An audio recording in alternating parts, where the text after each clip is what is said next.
Week one of the college football season is almost over. We still have USC versus LSU. We still have Florida State looking to bounce back against Georgia Tech. But I want to take a moment and not do the same old takeaways of, Ashton GT. Wow, he really put his team on his back. Or Tet McMillan looks incredible. Cam Ward for Heisman. What I want to do is spice things up because college football fans in nature are just very emotional people. You may say, wow, it's week one. How is there a panic meter video for all these college football teams that lost? Well, just go on Twitter and just see how they're reacting to these losses, and it'll give you enough time to realize, oh yeah, some of these people are genuinely panicking. And so what I want to do is take a step back and kind of evaluate, should they be panicking? What's that meter? So obviously it's a very simple one of 1 to 10. 10 being, hey, just burn down the entire athletic department. It's over. The season's wraps. Let's go to 2025. To 1, like, why are you even panicking at all? Everything's okay. Yes, it's a loss, but relax, take a chill pill. I do what you need to do. Everything is going to be okay. And so there's a couple teams I want to highlight here. And honestly, if it is your first time here, just go look at my channel. One of my teams lost. Texas A&M lost. And so we're going to save that part for the very end because I know I'm going to ramble on about it. And there's going to be bias. There's going to be anger there. So I want to, sock that away for the end of the video. So let's first talk about Clemson losing to Georgia. So the honest question is, should Clemson be panicking after their first loss of the season happening in week one? Just like last year. It's a little different though. Obviously, we're not comparing Duke to Georgia, right? It's a different type of loss. It felt like a punch in the mouth with Duke, where you kind of take a step back and realize, hey, maybe this program is not where we thought it was. Versus Georgia, you kind of come in with a puncher's chance to kind of knock Georgia off their footing. Maybe you break one way. Maybe the offense looks a little bit better. Maybe those playmakers on the outside can actually move the needle when we're talking about producing at a high level. Well, Georgia dominated. It looked like a defensive battle for the first quarter and a half, but it really was just a classic Georgia game of just, yeah, we're going to control the tempo around this game, what you want to do. We're going to go play our type of game. And that's what Kirby Smart loves to do. Now, is there some red flags with Georgia potentially not being as electric without like Ladd McConkey and others? Yeah, but they also didn't have Trevor Etienne, and their true freshman running back looked really, really good. I'm not worried about Georgia. And the conversation really is about Clemson. So back to the original question, should they be panicking? And what should their level be? I wouldn't say panicking, but I've said this going into the year. I have real concerns about Clemson as a program and what is their ceiling, because the story of Clemson is they want to traditionally build through recruiting and development. And that's fine and dandy. Cool. That's the baseline of building a program in 2024. But if you want to build an elite program, you do that part really well, but you also add talent on top of that through the transfer portal, and they are ignoring that. Just straight up ignoring what could make this team just an extra bit better. And it's Dabo Swinney's like culture and idea, and he believes that he could do this in the traditional way. And I just think it's hindering this program to being at the level that we saw in the 2010s. So what would the panic meter be? I would be at a 5, which you could say is a bit extreme. Obviously, they didn't have the expectation of beating a Georgia, right? It was, in a perfect world, we can, really have a chance in this. But I never expected them to beat Georgia. I expected Georgia to do what they did on Saturday, which was dominate and control the game. And Clemson, in a wide open ACC at this point, with Florida State kind of looking, and then the rest of the ACC, I mean, we got to talk about Virginia Tech later. Yeah, it's wide open, but I'm not feeling great about Clemson. That defense looks great, though. I got to give them credit. It looks great. They almost look like Texas A&M in the ACC. The offense, but the defense looks really, really good. Cade Klubnik kind of looks like the same guy. The playmakers on the outside kind of look like the same, but I'm not going to use Georgia as the litmus test, but I think the reason why I'm saying it's at a 5 is just because the overall scope of the program kind of looks like the same. And going into this season, it would be at like a 5, just because at some point I need them to take that next step into what the modern era is going to demand of them. And I don't know if Dabo is going to be that guy. So I'm not using the Georgia game to move the panic meter, but going into the season, I was already at a 5 because I'm not feeling great about the direction that this program is going, because it feels like college football is leaving them behind. Now let's talk about another ACC team that lost to Vanderbilt. It was Virginia Tech. Kyron Drones. This was a team that I was feeling really good about. I mean, they checked off all the boxes that you're looking for in an offseason team to take the next step.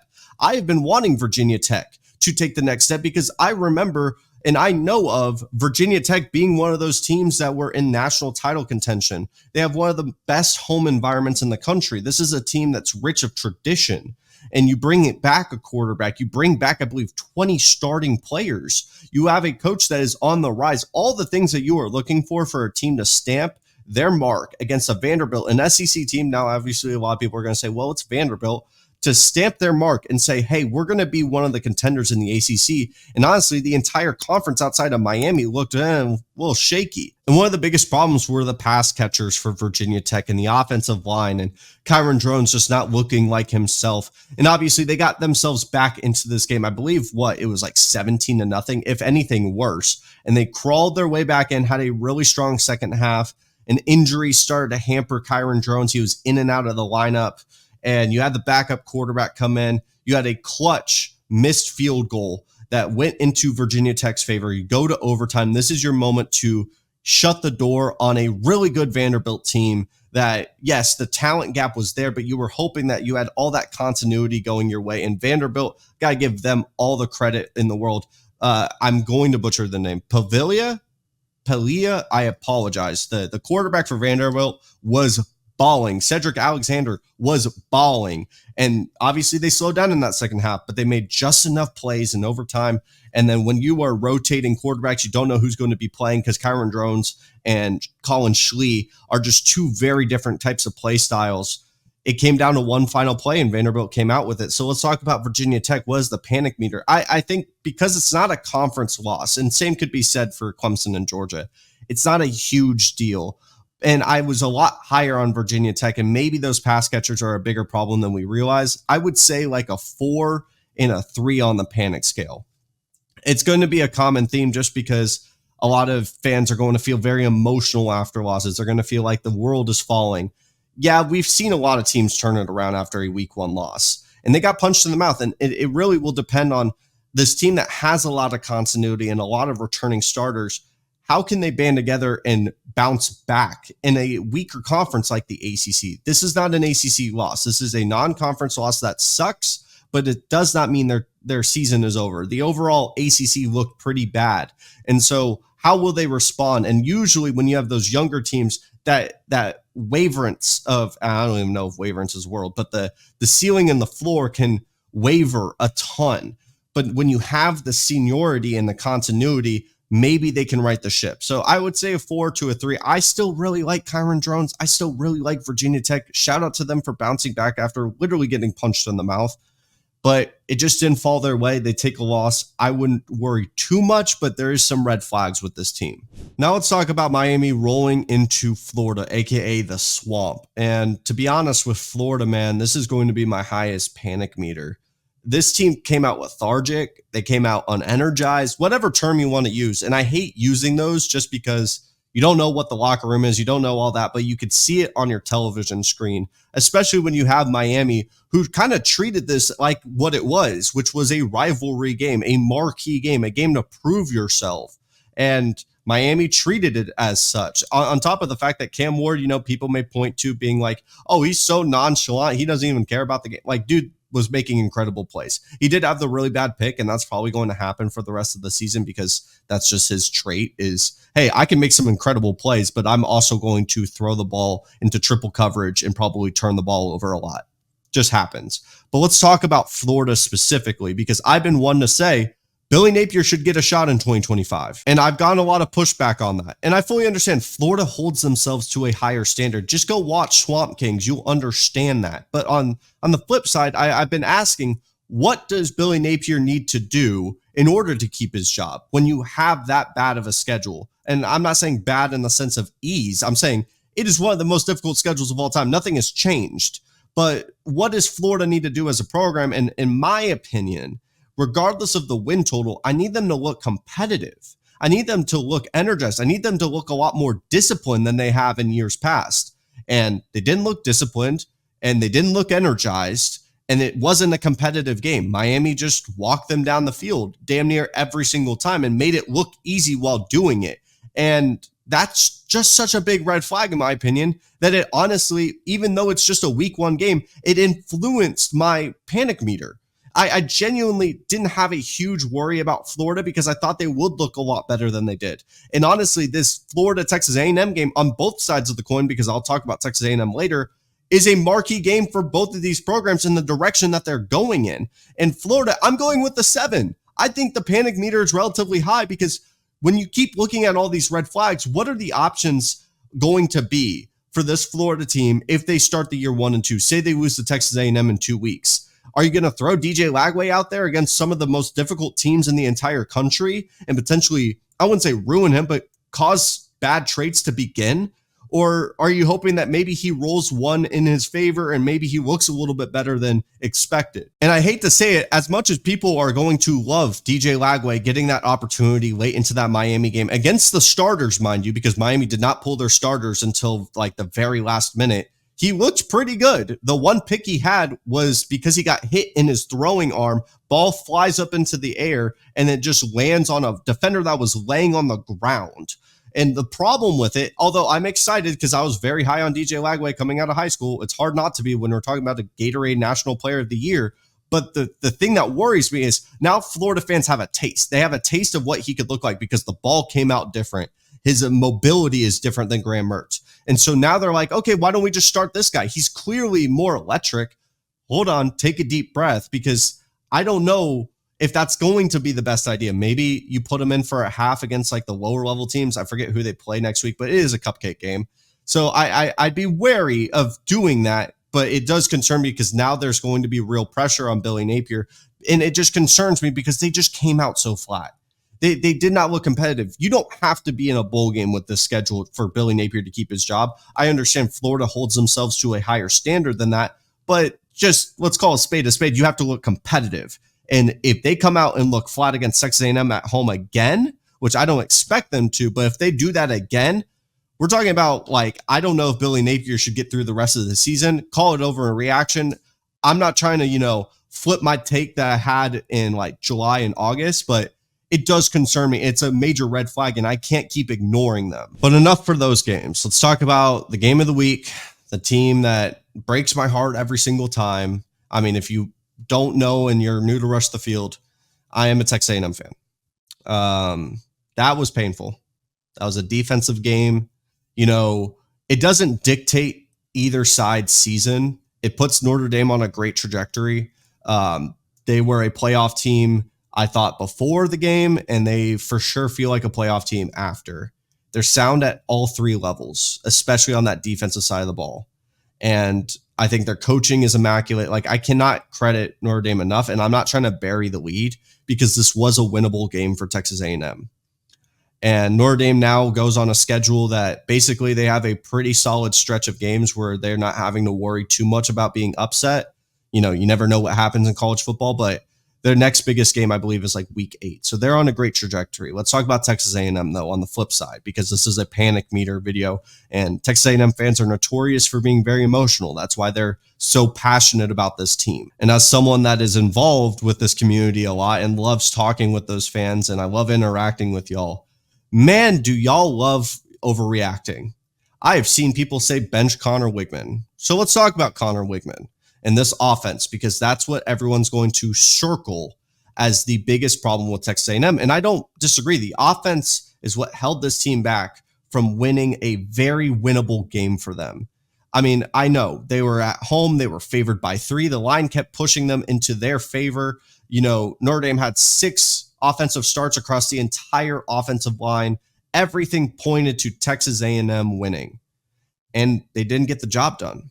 So what happened? Well, the offense was one-dimensional. They were desperate for looking some kind of playmaker to step up. Connor looked nothing.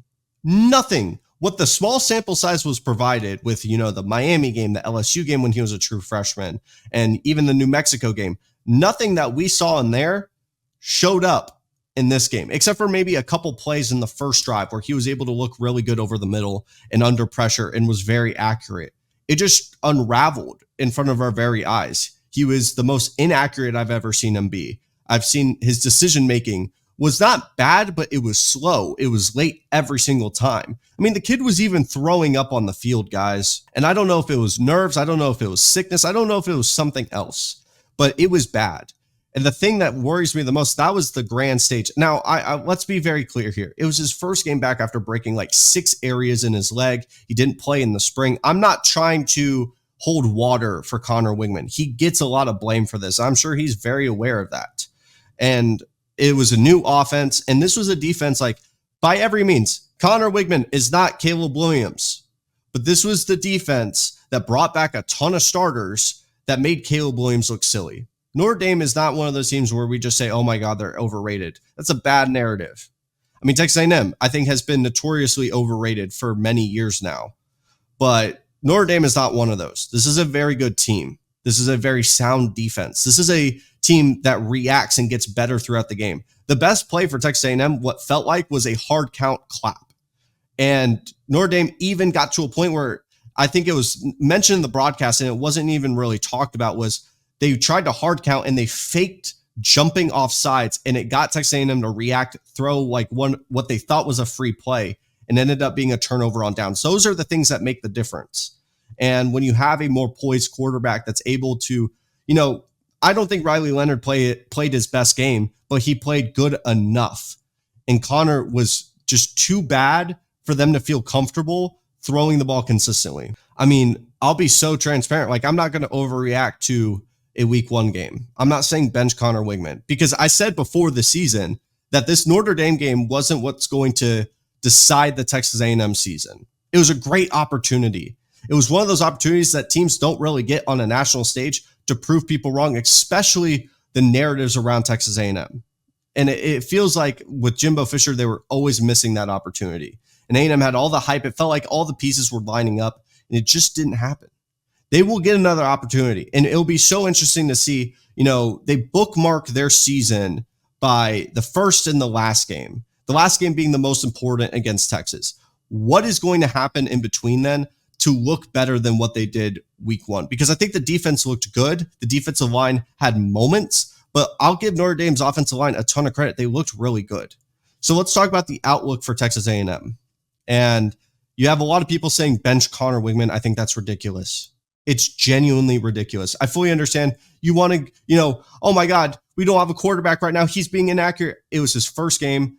I think a lot of the hype, and I, lifted that hype up. Just go watch the video, the breakdown I had. There was a lot to like about Connor Wigman as an NFL prospect at that. And everything that was his strengths in that video turned into weaknesses in this game. And that's too weird for me to say, oh my gosh, he's a bad quarterback now. When you completely flip the script and say, yeah, now he's bad, I can't get on that train until they go into Florida. Florida is the one I'm circling as they have not won a road game since like 2021 against Missouri. That's insane. So how will you react in an away environment with a desperate Florida team that you should beat? They should beat Florida. I'm worried if they don't. And then you have a streak of games that should be winnable. And now you're looking at that Missouri game as the marquee game that, hey, Texas A&M could, yes, have that one loss with Notre Dame, but that is their next big moment. So I'm not worried too much about Connor Wigman until, the McNeese game, you tune up, maybe you feel a lot more comfortable. And then that Florida game is the one that you circle as, hey, if Connor doesn't perform here, now we start looking at other options. Because Texas A&M is too talented to say, hey, this is a rebuilding year going 7-5. They need to be better than that. They need to be 8-4 minimum. And I'm still mad about that. They should be 9-3. They should be looking at that. And there's 3 other marquee games: Missouri, LSU, Texas, all at home. All major opportunities to step up. And not only that, you have to win the games at Auburn and at Florida. The good thing is you feel good about Mike Elko. And the reason why I'm giving all this context and not mentioning the panic meter is because I'm not panicking. I'm not panicking about this team. If I was panicking about a year 1 coach who, yes, this is not a rebuilding year, but a year 1 coach who was really into this game, I mean, our special teams was looking good. The secondary looked a lot better. We had probably the worst performance from Torian York that we have seen in his collegiate career, his young collegiate career. Nick Scorn looks as advertised. This defensive line could get better, and shout out to Notre Dame because that offensive line, though they were inexperienced, stepped up when they needed to. And this was easily the best defense we are going to face the entire season. And with all that being said, I understand it was a 10-point loss. It was the first team to 20. A&M had an opportunity. They missed that opportunity. They gave it to Notre Dame. They walked down the field and took advantage. It was a great coach team. I hate saying that, great coached. I could be as frustrated as I want, but is overreacting to say, let's get rid of Connor. It was his worst game of his career by far. Something was wrong, and we will find out within the next 2 weeks whether this is him as a player now in this offense or if this was a one-off occurrence. I'm really hoping it's the one-off occurrence because I liked Connor. I've made it very clear throughout this offseason, but it's insane to me and it's baffling to watch a guy that, though it was a small sample size, was inaccurate, not poised, and was off on timing, late to like damn near every single route. I fully understand the wide receiver room wasn't getting open, wasn't making a ton of plays, but there were still moments where the guy was open. He could have made a play on the ball if it was just a little bit more accurate. So my panic meter's at 2. It's slightly up just because the expectations should be higher for this program, but Texas A&M should be fine. Notre Dame's on a trajectory for a college football playoff. What happens now is what we hope to be the Mike Elko effect of not punting on the rest of the season, not being prepared for the games like at Florida, not being bad on the road. This is where you should expect differences between Jimbo Fisher and Mike Elko, a $70 million difference apparently. And that's what I'm looking forward to. The Notre Dame game was very winnable. It sucks. It stings. But how will this team respond? I think that's what dictates the rest of the season, not the result of one game, which was a missed opportunity. And I look forward for the rest of the season. I'm not out on this team. I'm not out on Connor Wigman based off of one game. You can give blame, but you can't write someone off of just one game. That's my thoughts on it. So thank you guys so much for taking the time to watch today's video. It really does mean the world to me. You know, Rush the Field is a passion project. I'm going to plug this at the very end. So if you're watching this genuinely, all I'll ever ask of you is give me another opportunity to talk football with you once again. So thank you so much and have a wonderful day.